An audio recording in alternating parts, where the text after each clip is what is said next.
Cześć, Piotrek Szwedowski, Aleksander Zemke. Jesteśmy w Loka Bikes we Wrocławiu. Firma obchodzi swoje 10. urodziny i z tej okazji specjalnie dla Was postanowiliśmy nagrać ten film.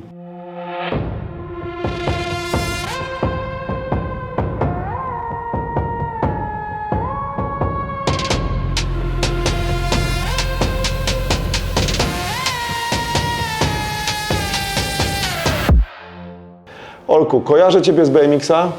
Powiedz mi, czym dla Ciebie jest rower i skąd w ogóle pomysł 10 lat temu młodego człowieka na założenie firmy rowerowej? No 10 lat temu nie byłem już taki młody, ale no nie byłem też stary, około 30. Natomiast jako dzieciak faktycznie wkręciłem się w rower i w zasadzie ta miłość tak rozkwitła głównie za sprawą BMX-a. Bo w podstawówce jakoś w 7-8 klasie miałem pierwszego BMX-a. Pamiętasz tego BMX-a, jak się nazywał? Tak, to było Haro. Miałem Haro Zippo, to był pierwszy, z taką chromobolidę rama, dwururka na górze, a potem miałem Haro Cosmo. Jakoś tak na rowerach Haro jeździłem tylko i wyłącznie. Mongoose Aka. To był mój pierwszy pro. Też spoko. BMX, no. No i jakby i rower, ale też sposób na spędzanie czasu z kolegami, jeżdżenie po mieście, trochę bez celu, trochę dla zajawki, żeby po prostu poskakać z jakichś schodków, porobić jakieś triki, po prostu się powłóczyć i to do dzisiaj wspominam jako jeden z fajniejszych czasów, takiej beztroski i po prostu przyjemnych chwil z kolegami. I w takich chwilach właśnie, o których mówisz, które wywołuje w nas jeżdżenie z kolegami na BMX-ie, człowiek jest kreatywny i jest pyk.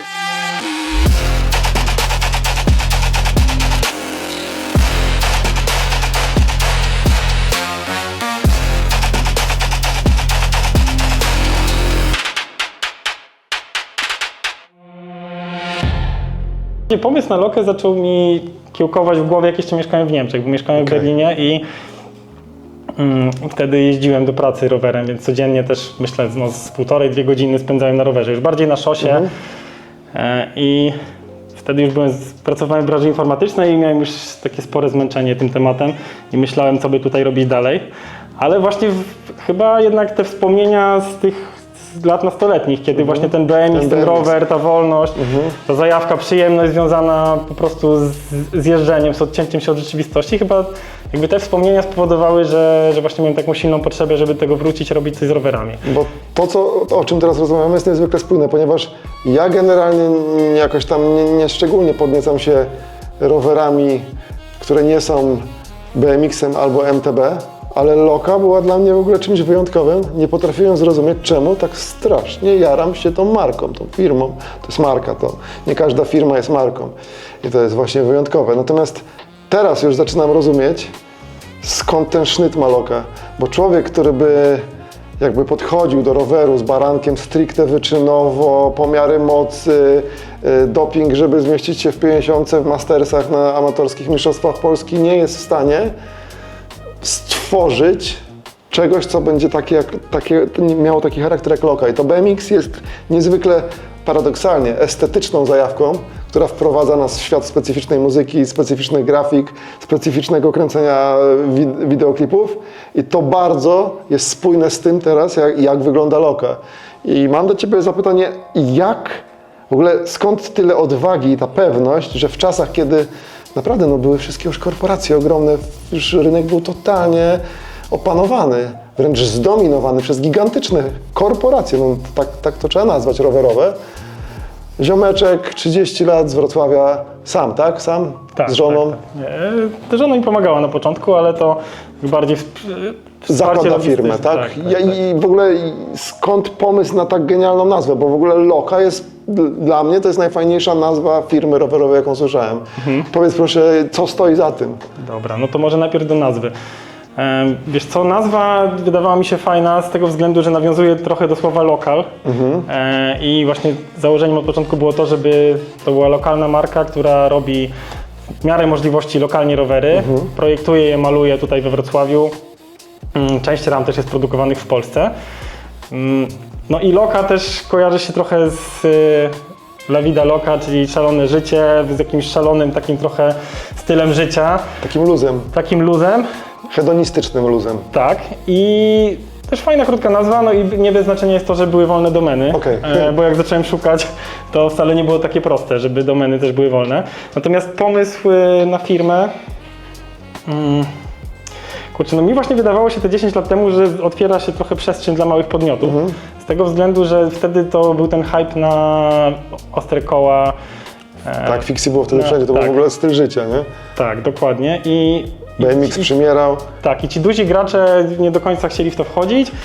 Mi się znowu wydawało, że to jest też fajne, związane też z taką kulturą strokołową. To trochę było też zbliżone po części do tej kultury BMX-owej. Wiesz co, Olku? I tutaj jest temat, który nas połączy już wiele lat wcześniej. Dopiero teraz mi się to przypomniało. Ja z Jakubem Kulczyńskim wygrałem festiwal filmów dokumentalnych, rowerowych, filmem na Ketonalo. I wygraliśmy wtedy lokę niebieską, ślicznie biało-niebieską pomalowaną. A, no tak. I to taki był moment faktycznie, kiedy nasze drogi już się... Ty go wygrałeś? Nie wiedziałem. No Kuba go ma. Aha, Nasze okej. drogi się jakby wtedy już zbiegły, bo to było w kinie chyba Nowe Horyzonty i Tak, Nowe sponsorowaliście Daysa, dokładnie. super fajną imprezę w ogóle, bardzo fajny festiwal.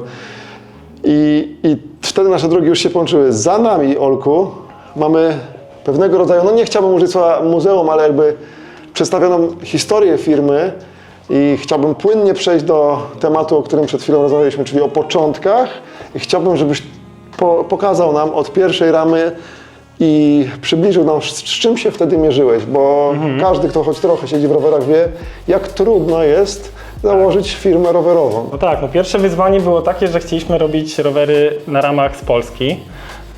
No ale zderzyliśmy się niestety trochę ze ścianą. Nie za bardzo były firmy, które chciały dla nas takie ramy tworzyć. I dlatego pierwsze te ramy zamówiliśmy u takiego tajwańskiego producenta. W zasadzie mieliśmy dwa typy ram, bo to akurat jest rama do roweru miejskiego. No To jest w ogóle pierwsza loka, tak? Tak, to jest pierwsza loka, mniej więcej rok 2015. I ona też miała rozpinane haki. Później robiliśmy Faktycznie, też w BMX jak Fixie, no. tak, robiliśmy je też na pasek i właśnie przesuwne haki z napinaczem i jedna rama właśnie była pod ostre koła. Tutaj na przykład, jak widzisz, też dla Pan tu nie stał, kiedyś robiliśmy taki projekt, tam są takie ostre koła single, no i robiliśmy też rowery miejskie. No i potem loka tak naprawdę, no myślę, Poszła w kierunku gravela. poszła w kierunku gravela i wtedy zwiększyła znacznie skalę, no bo na początku w tym 2015 i chyba jeszcze 2016 roku ja pracowałem sam. W sensie to była Czyli firma, to był one man show. to była firma jednoosobowa Aleksander Zemka. Okej. I teraz właśnie jest tak, że ja się zajmuję już kompletnie innymi rzeczami i chłopakom się wydaje czasami, że ja już w ogóle bym roweru nie złożył. I właśnie kiedyś zaczęli sobie przypominać, że ja jeszcze Karola, który jest Karol chyba przed 2017 roku, że jak Karol przyszedł, to ja go jeszcze uczyłem zaplatać koła i centrowe. Umiesz zaplatać koła? Tak, i ja to wszystko kiedyś sam umiałem robić, no ale wiadomo, potem jakoś się to podzieliło, że każdy ma trochę inną działkę. Natomiast no, te pierwsze lata to chyba pierwsze 2 lata. Trudno było? Ciężki czas? Było mało zamówień z jednej strony, no bo to było tak, że sprzedawaliśmy, nie wiem, z 3 rowery miesięcznie, może średnio, albo 4 w tym pierwszym roku. Ale no potem już to przestało być możliwe, nie? Żeby i składać rowery, i odpowiadać klientom, i robić marketing. Ale też na pewno była to super lekcja życia i taka, że no, dzięki temu też znam każdy aspekt firmy, nie? Bo zajmowałem się Po kolei wszystkim. Każdy po kolei etap. wszystkim, potem gdzieś tam bardziej się wyspecjalizowałem w jedną ze stron, no ale na początku właśnie robiłem wszystko. No natomiast ten gravel faktycznie to był taki punkt zwrotny w historii Loki i wtedy tych rowerów zaczęliśmy już robić dziesiątki miesięcznie. Czyli to był taki nagle taki strzał. No też myślę, jako jedni z pierwszych w Polsce wprowadziliśmy gravele. No i to przez pewien czas naprawdę bardzo, bardzo fajnie działało. Później COVID i trochę różnych komplikacji. No i właśnie w czasach covidowych były bardzo duże problemy z łańcuchami dostaw i to w zasadzie był taki powód, który nas przymusił trochę do zmiany i zrobiliśmy coś, co chcieliśmy robić od samego początku, czyli produkować ramy w Polsce. Okay. I właśnie w 2019 pod Gliwicami zaczęliśmy produkować ramy i miejskie, i gravelowe i rok później też stalowe, tutaj we Wrocławiu. Tak, robił je Kajak, potem Kuba Bielak. Jeżeli chodzi o aluminiówki, to wiem, kto je robi i ta osoba, która je robi, to jest osoba, która stworzyła najlepszy system zawieszeń, na jakim w życiu jeździłem, a jeździłem naprawdę na wielu zawieszeniach, więc naprawdę jest to osoba, która dużo wie o rowerach.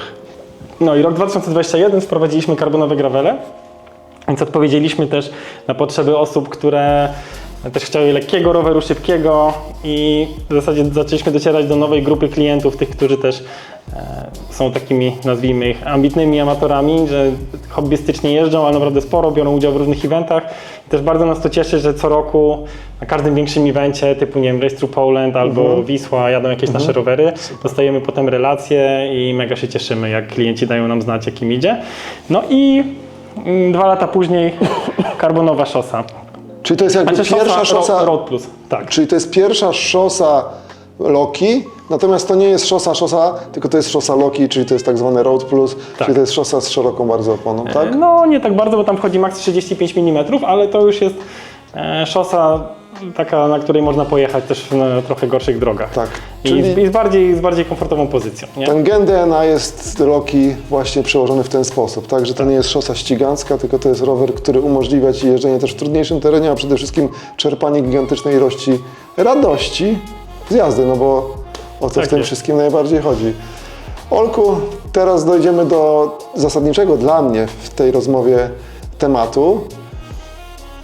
Zapytam Ciebie wprost, czym różni się Loka i co odróżnia markę Loka na tle innych firm produkujących rowery albo firm rowerowych? Teraz wiemy, że rozmawiamy o segmencie gravel i ten segment nam gigantycznie się rozbudował. Przez ostatnie 10 lat to jest tak naprawdę po upadku absurdalnych fatbike'ów gravel stał się chyba teraz numerem 1, tak? I przy tak dużym rynku, tak mocno nasyconym rynku gravelowym, powiedz proszę, jakie cechy i jakie wartości Twoim zdaniem reprezentuje Loka i potem bardzo Cię proszę, powiedz mi, dla kogo tworzycie te rowery? Jaki jest w Waszej ocenie Wasz klient? Kim jest ta osoba, która stoi po tej drugiej stronie? No myślę, że są przede wszystkim ludzie, którzy lubią taką wolność, cieszenie się życiem, nie napinają się, nie jeżdżą dla wyników, dla strawy. Jeżdżą po prostu po to, żeby oderwać się od rzeczywistości, pozbierać energię gdzieś w fajnym otoczeniu. I też często są to indywidualiści albo takie kreatywne osoby, które lubią mieć coś wyjątkowego. I też myślę, że bardzo dużą zaletą Loki jest to, że te rowery dobieramy do użytkowników znacznie lepiej niż większość innych firm. No i też dajemy dużo więcej możliwości niż masowi producenci. No bo tutaj tak, takie customowe malowanie daje naprawdę bardzo dużo fanu. Słyszymy od klientów, że no to jest coś, co cieszy najbardziej. No, to jest ten aspekt wizualny, ale prawda jest taka, że posiadanie pięknego, indywidualnie zrobionego roweru, jeszcze który bazuje na jakimś pomyśle klienta, potem daje mu po prostu super dużo radości. No i potem dobieranie też komponentów, tak żeby ten rower fajnie pasował pod względem pozycji, żeby uniknąć albo zminimalizować ryzyko urazów, więc dobieramy też takie wszystkie rzeczy. Często bazujemy też na danych z fittingu i odpowiednio pod to budujemy rower. W dzisiejszych czasach, gdzie korporacje narzucają cena czyni cuda, wiadomo, chodzi tylko o to, żeby taniej kupić i firma tak niszowa, która jakby opiera się na pewnego rodzaju wartościach i nie na takim przekazie stricte produktowo-logotypowym, a na wartościach, historii i na czymś takim bardzo ludzkim, tak? Taka firma jest w zestawieniu z gigantycznymi korporami, można by powiedzieć, na straconej pozycji, a z drugiej strony nie, ponieważ klient docelowy jest z reguły dużo bardziej świadomym, dojrzałym i na takim wyższym poziomie konsumenckim od takiego typowego Kowalskiego, który tam wszystko jedno, żeby było tanio. I powiem Tobie, że zapytałem specjalnie o te cechy DNA, o te wartości, ale dla mnie Loka ma jedną bezcenną rzecz. Ma markę. To jest marka, bo firm rowerowych jest bardzo dużo, ale bardzo mało jest firm, które są markami.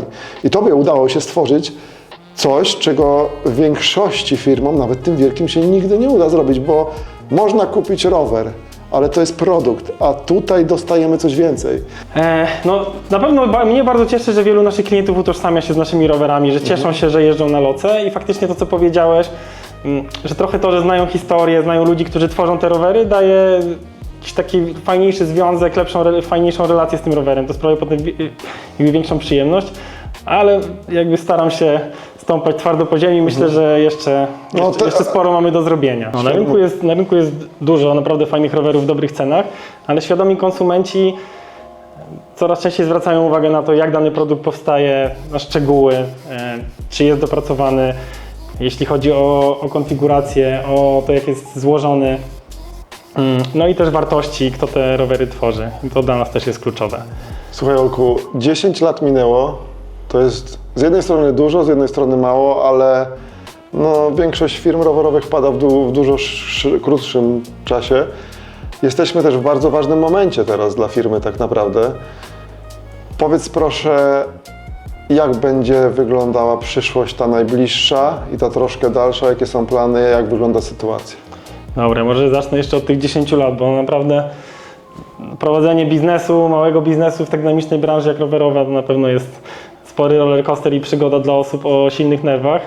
I COVID, potem wojny, sporo zamieszań, więc na pewno nie nudziliśmy się przez te 10 lat. Było sporo radości, ale też stresów. I właśnie w tym kolejnym czasie planujemy wprowadzić nowe produkty i te 2 tytanowe rowery i e-bike'a. Niedawno pokazaliśmy też nową stronę, która odzwierciedla też trochę ten nasz nowy pomysł na biznes, bo nasz nowy pomysł polega na tym, że chcemy szybciej tworzyć rowery spersonalizowane w trochę mniejszym stopniu, żeby ten czas oczekiwania był krótszy. To dla niektórych osób był kłopot i pewne ograniczenie, a z drugiej strony zachowamy też ten custom, dlatego że chcemy oferować naprawdę daleko idące możliwości dostosowania rowerów, też jeśli chodzi o malowanie. Właśnie, to jest myślę takie trochę DNA Loki.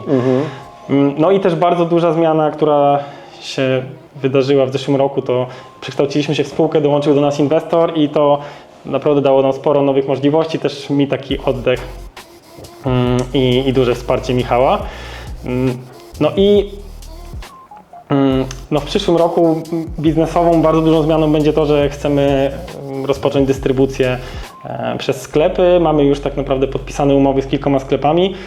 Prowadzimy z wieloma rozmowy, no i myślę, że w przyszłym roku nasze rowery będzie można zobaczyć już w każdym większym mieście w Polsce. Super. I nie tylko w Polsce.